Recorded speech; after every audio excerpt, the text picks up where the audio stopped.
One of my favorite things is that I always wanted to be with something from the beginning, right? And so many hockey teams have been around for decades and decades. So to have the opportunity to be with this organization from its very first days and have all the history and all the storytelling is so super special. And the fans here have embraced what I do the way I do it. So it's been a lot of fun.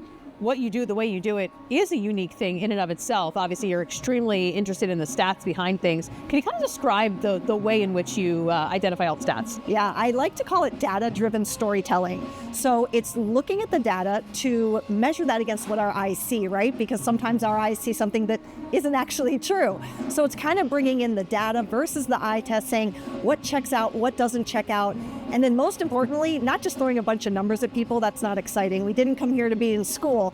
So telling it in the story of a play or a goal or a game or a season, that's what I really like to do. How'd you get into hockey? I was actually not into hockey at all. I grew up in Columbus, Ohio, which is a football town. There was no hockey. And as a consultant, I started traveling.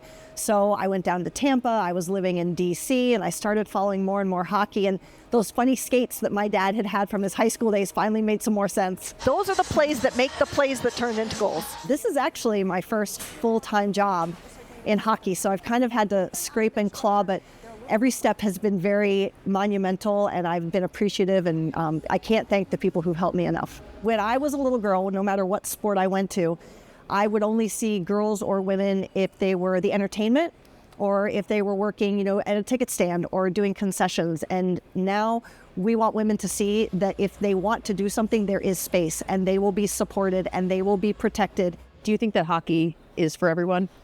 I think it's trying to make steps. And I think that's another reason I'm so proud to be with the Kraken is I describe it, we're trying to make our company look like the community we live in. We're really, really trying to find the right people and people who need to have the door pushed open, like assistant coach Jess Campbell says, and now we hold it open for those who come after.